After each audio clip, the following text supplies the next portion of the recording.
रखा है, इसको हम आगे ले जाएं। उद्धव जी ने हाल ही में एक सामना पेपर के लिए, अपने खुद के पेपर के लिए एक मुलाकात दी है और उसमें उन्होंने आरोप लगाया है कि मोदी जी झूठ बोलते हैं, झूठे प्रॉमिस दे रहे हैं।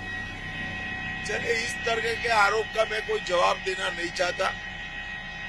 महाराष्ट्र की जनता मोदी जी को भी जानती है, उद्धव जी को भी जानती है। ये जो बात निकली थी कि कांग्रेस मुस्लिमों का तुष्टीकरण कर रही है, एक सीधा सवाल लोगों के मन में है।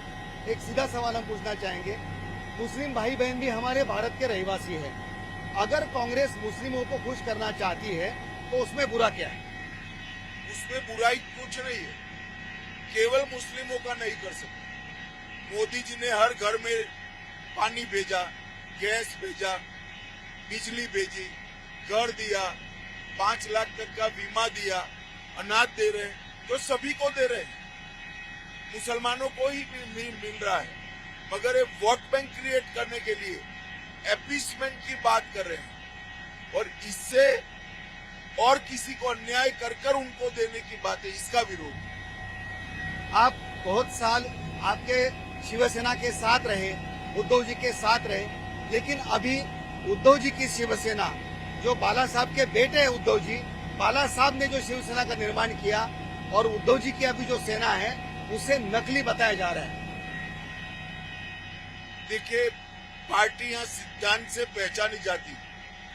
बाला साहब के जो सिद्धांत थे, वो सिद्धांत लेकर आज कौन आगे बढ़ रहा है, वो महाराष्ट्र की जनता तय करे। अब वो संबोधन में मेरे हिंदू भाई बहन भी बोलना टालते हैं।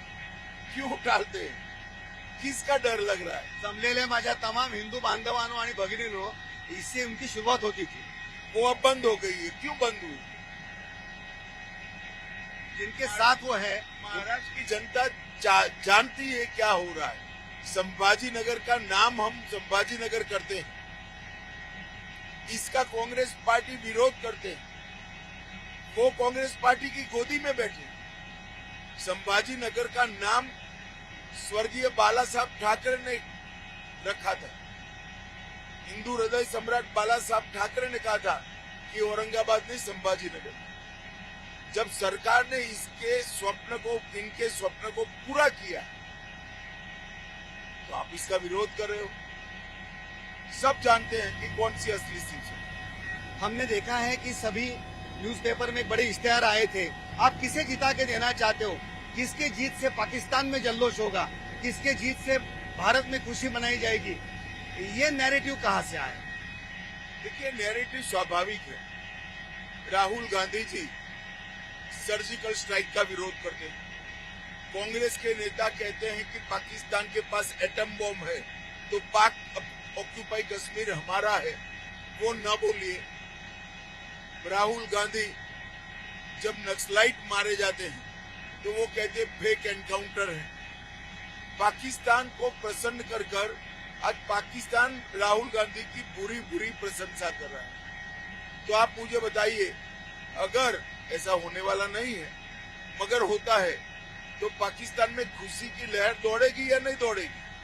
तो हम देश की जनता को यही बता रहे हैं। आपने मुंबई से एक कैंडिडेट दिया है, एडवोकेट उज्जवल निकम, जिन्होंने कसाब की केस लड़ी थी।